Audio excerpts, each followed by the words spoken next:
नमस्कार दोस्त, आज हम लोग पढ़ेंगे उत्तल लेंस और अवतल लेंस में क्या अंतर है। इसके पहले के वीडियो में हम लोग देख लिए हैं उत्तल लेंस और अवतल लेंस क्या होता है। आज हम लोग देखते हैं इसमें अंतर। तो यहाँ पे हम लोग लिख दिए हैं उत्तल लेंस और यहाँ लिख दिए हैं अवतल लेंस। तो इसमें अंतर क्या है हम लोग बारी बारी से लिख कर देखते हैं। तो उत्तल लेंस क्या होता है, तो किनारे पर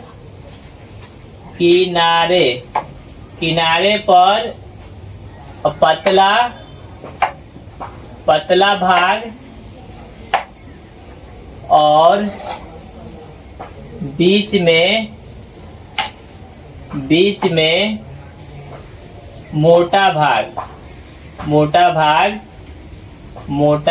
भाग होता है। तो उत्तल लेंस में किनारे पर पतला भाग होता है और बीच में मोटा भाग होता है। और अवतल लेंस में देखते हैं हम लोग, तो किनारे पर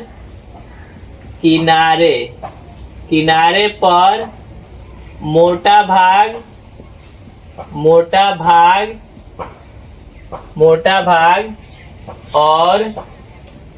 और बीच में पतला भाग होता है। तो एक अंतर हो गया। दूसरा अंतर हम लोग देख लेंगे कि उत्तल लेंस में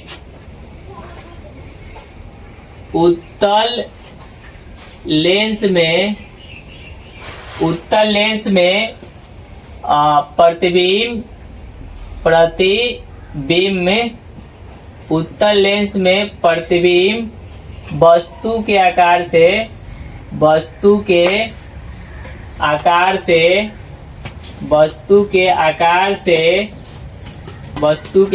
से छोटा, बड़ा तथा बराबर बनता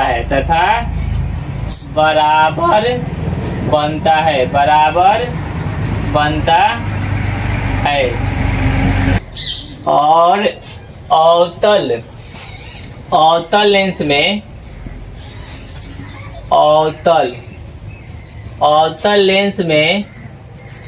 प्रतिबिंब अवतल लेंस में प्रतिबिंब हमेशा वस्तु के आकार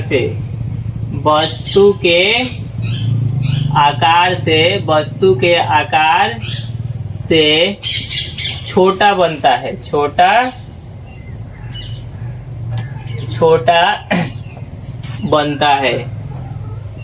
बनता है। तो ये दूसरा अंतर हो गया। तीसरा अंतर हम लोग लिख रहे हैं उत्तल लेंस में। तीसरा अंतर हम लोग का हो जाएगा उत्तल लेंस में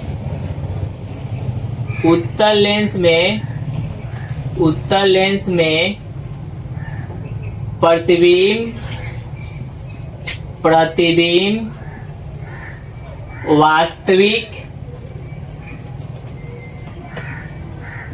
वास्तविक और काल्पनिक दोनों बनता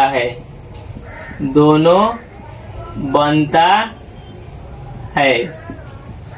और अवतल लेंस में तीसरा अंतर हो जाएगा, अवतल लेंस में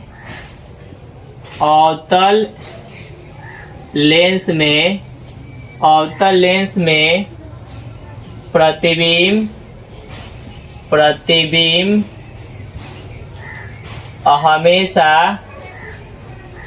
हमेशा काल्पनिक बनता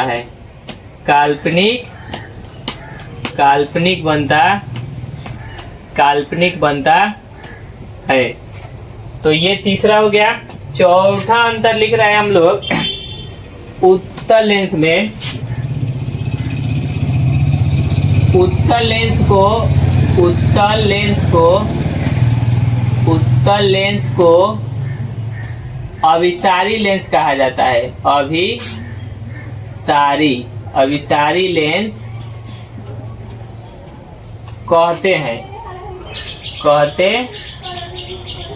अभिसारी लेंस कहते हैं। और अवतल लेंस को, चौथा अंतर इसमें हो जाएगा, अवतल लेंस को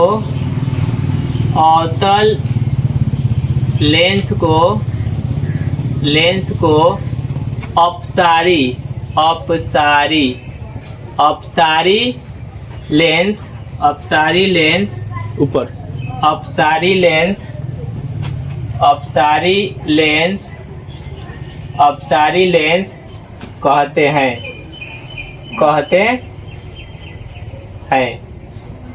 तो ये रहा हम लोगों का उत्तल और अवतल लेंस में अंतर। तो पहला लिख दिए हैं, उत्तल लेंस में क्या होता है, किनारे वाला भाग पतला और बीच वाला भाग मोटा होता है। अवतल लेंस में किनारे वाला भाग मोटा और बीच वाला भाग पतला होता है। उत्तल लेंस में प्रतिबिंब बड़ा बनेगा, छोटा बनेगा और वस्तु के आकार से बराबर भी बनेगा, लेकिन अवतल लेंस में प्रतिबिंब वस्तु के आकार से हमेशा छोटा बनता है। उत्तल लेंस में प्रतिबिंब वास्तविक बनेगा, काल्पनिक बनेगा, अर्थात वास्तविक काल्पनिक दोनों बनेगा, लेकिन अवतल लेंस में प्रतिबिंब हमेशा काल्पनिक बनता है। और ये आप लोग जानते हैं, उत्तल लेंस को अभिसारी लेंस कहते हैं और अवतल लेंस को अपसारी लेंस कहते हैं। तो आप लोग कमेंट करके बताइएगा कि अवतल लेंस को अपसारी लेंस क्यों कहते हैं और उत्तल लेंस को अभिसारी लेंस क्यों कहते हैं। फिर हम लोग मिलते हैं अगले वीडियो में, तब तक के लिए बहुत बहुत धन्यवाद।